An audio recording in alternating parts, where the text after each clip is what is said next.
এবার অগ্রণী ব্যাংকের সাবেক প্রধানমন্ত্রী শেখ হাসিনার আরও 2টি লকার জব্দ করেছে জাতীয় রাজস্ব বোর্ড।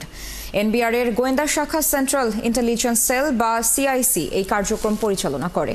অগ্রণী ব্যাংকের প্রধান শাখায় পতিত প্রধানমন্ত্রী শেখ হাসিনার নিজ নামে 753 এবং 751 নম্বর লকার খোলা হয়েছিল।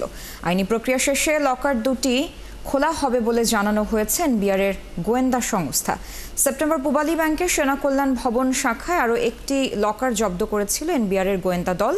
গত বছর ছাত্র জনতার আন্দোলনে ক্ষমতাচ্যুত হয়ে ভারতে পালিয়ে যাওয়া শেখ হাসিনার বিরুদ্ধে কর ফাঁকির অভিযোগ করে এনবিআর ইতোমধ্যে শেখ হাসিনার নামে থাকা ব্যাংক হিসাবগুলো জব্দ করা হয়েছে। দর্শক, এ বিষয়ে আরও বিস্তারিত জানাতে আমাদের সাথে অগ্রণী ব্যাংক মতিঝিল থেকে যুক্ত হচ্ছেন সহকর্মী রাশেদ আনিস। আনিস, এ বিষয়ে নতুন আর কি আপডেট আছে আপনার কাছে, জানাবেন। বিষয়টি হচ্ছে যে 2025 সালের জানুয়ারি 8 তারিখে শেখ হাসিনা, সাবেক প্রধানমন্ত্রী শেখ হাসিনা, যেটি বলা হচ্ছে যে দুটি লকার সেগুলো কিন্তু আসলে ফ্রিজ করে দেওয়া হয়েছে। ওনার কিন্তু আসলে এখানে একটি সেভিংস অ্যাকাউন্ট এবং দুটি লকার রয়েছে, যেগুলি আসলে সেভিংস অ্যাকাউন্ট এবং একটি লকার তিনি কিন্তু খুলেছিলেন 1981 সালে শেখ হাসিনা এবং হচ্ছিল তার বোন শেখ রেহেনার নামে, এবং পরবর্তীতে 1983 সালে কিন্তু একটি লকার তিনি আরেকটি লকার খুলেছিলেন। আমরা মূলত যে বিষয়টি জানি যে এই যে সেভিংস অ্যাকাউন্ট, সেই সেভিংস অ্যাকাউন্টে আসলে আমাদেরকে ব্যাংকের যিনি জেনারেল ম্যানেজার রয়েছেন AKM ফজলুল হক, উনি কিন্তু আমাদেরকে বলছিলেন যে 2015 সালের পর কিন্তু কোনো রকমের কোনো ট্রানজ্যাকশন বা কোনো রকমের কোনো কিছু হয়নি, এবং যেই সেভিংস অ্যাকাউন্ট রয়েছে সেই সেভিংস অ্যাকাউন্টে 1,65,00,000 টাকার কিছুটা বেশি অ্যামাউন্ট রয়েছে।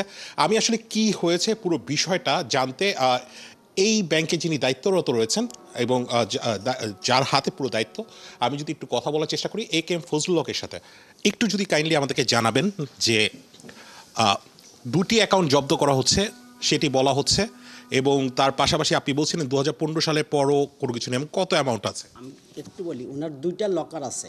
একটা লকার 1981 সালে ওপেন করা, সেই একই দিনে লকার ওপেন করার সাথে আমাদের সেভিংস অ্যাকাউন্ট ওপেন করা বাধ্যতামূলক, একই দিনে এই সেভিংস অ্যাকাউন্টটাও খোলা।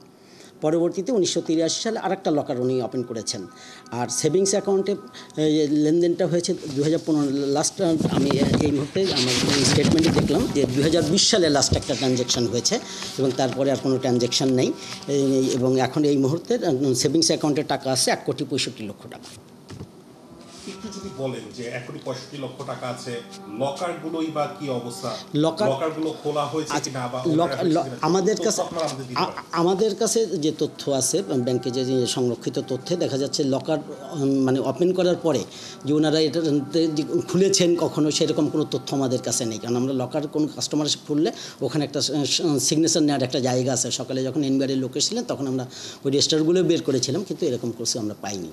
আমরা যেমনটি জানি যে 2025 সালের 8 জানুয়ারি লকার বা সেভিংস অ্যাকাউন্ট এবং লকারগুলো জব্দ করা হয়, জি, ফ্রিজ করা হয়েছে। জি, হঠাৎ করে আবার নতুন করে কেন হলো আজকে বলা হচ্ছে যে দুটি লকার জব্দ? না, যে এখানে ওনারা আজকে এসেছিলেন বেসিক্যালি অন্য একটা কাজ। ওই সেভিংস অ্যাকাউন্টে অ্যাকাউন্ট ওপেনিং ফর্মের একটা পাতায় একটা এরিয়া থাকে যেখানে ট্রানজ্যাকশন প্রোফাইল বলি আমরা। ওটাতে মানে একজন কাস্টমার এক মাসে সর্বোচ্চ কত টাকা লেনদেন করতে পারবে, নগদ অথবা ট্রান্সফারের মাধ্যমে, ওইখানে একটা ডিক্লারেশন আছে। কিন্তু ওনারও ওই পেপারসটা আসলে যেহেতু ওনারা তার ব্যাংকার, ওনারা একটা কনফিউশন ছিল।